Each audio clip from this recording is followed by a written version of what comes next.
keep writing, keep reading, and really look for to expand your comfort zone.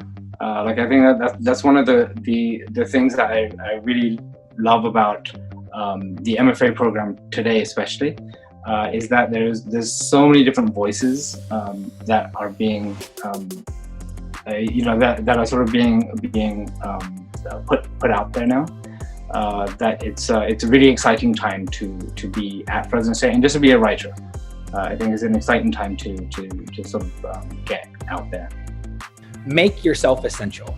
I think that's a good way to sort of approach the world. And it's not so much insisting that you are essential, but making sure, but finding the essential thing that you can, or finding something essential that you can help, something that's essentially needed. The closer our writing gets to those essential human feelings, right? Like the fear of death, right?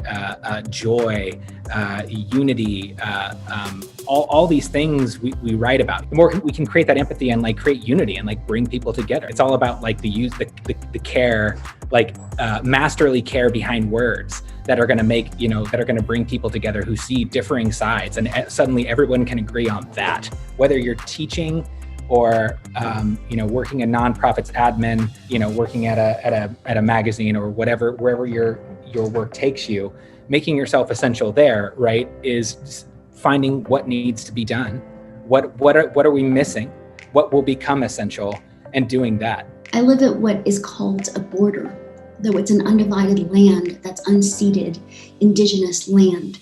That word, that language, border, that's an attempt to separate and contain one people from themselves. In this way, language is always a form of power. Language has and always will be in our history. It's been used to try to manacle and kill, to try to define one thing as apart from another, to try to erase and separate. One of the things that I love about Fresno State as a program is it's really been a program of Latinx and Southeast Asian power because of the students there, because of the writers there, and because of the teachers there. And my advice to anyone writing is to always remember the power and the weight and the gravity of language, that you are a custodian of that. Luisa y Gloria has a poem in which she's talking about the word custody.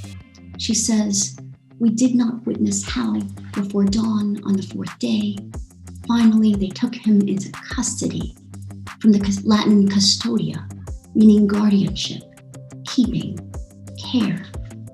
I wish for you to work always, to remember to use your power in language because you have it, because you are a writer, you have it, and to be a custodian of keeping and care.